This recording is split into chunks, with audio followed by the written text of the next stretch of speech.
Little Chipmunk's Wiggly Wobbly Tooth. Have you ever had a loose tooth? And did it fall out?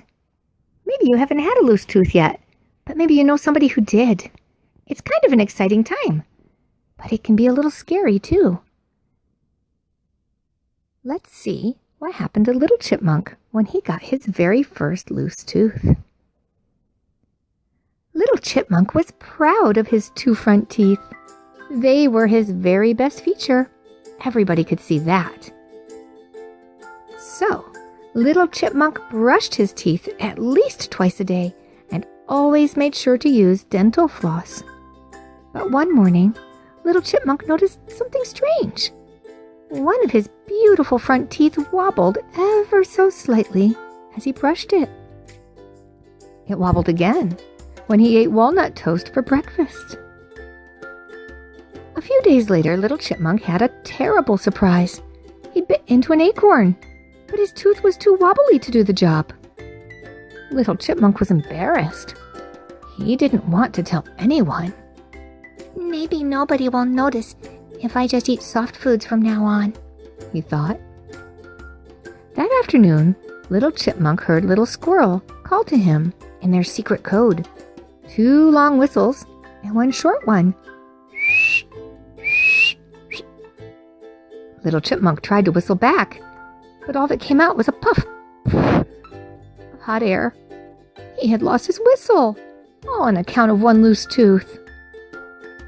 Little Chipmunk didn't feel much like playing anymore. He went inside, and when he saw his reflection in the mirror, he didn't want anyone to see what he looked like ever again. That night, Little Chipmunk said, "No, thank you," when he was offered some corn. He also refused a helping of pecan stew. He did have 2 helpings of mashed chestnuts, though. "I will talk to the dentist tomorrow," thought Little Chipmunk as he drifted off to sleep.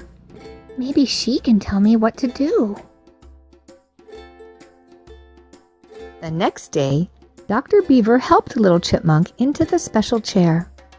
"Open wide," she said, and Little Chipmunk opened his mouth as wide as he could. Dr. Beaver was impressed. "Good job," she said. "I can tell you've been brushing and flossing." Little Chipmunk pointed to his loose tooth. "But what about this one?" he asked. "Perfect," she answered. "You're right on schedule. Your baby tooth is supposed to get loose. It will soon fall out, and then a new grown-up tooth will grow right in its place." When he got home, Little Chipmunk went right outside to play. He was not ashamed of his wiggly wobbly tooth anymore. In fact, he couldn't wait for it to fall out. That very day at lunchtime, Little Chipmunk bit into a crunchy oatmeal cookie, and out popped his tooth. "May I be excused?" asked Little Chipmunk, who couldn't wait to share his news with his friends. "Look at this," he said, pointing to the space where his tooth used to be. "Just like mine," Little Raccoon answered, giving Little Chipmunk a big toothless smile of her own. Little Chipmunk stared at his friends and began to laugh. He hadn't been the only one with a wiggly wobbly tooth. "Wait here," he said. "I will be right back." When he returned, Little Chipmunk had his camera with him. "Smile," he said to his friends, snapping their pictures. "Now we can remember how we looked before our grown-up teeth grew in."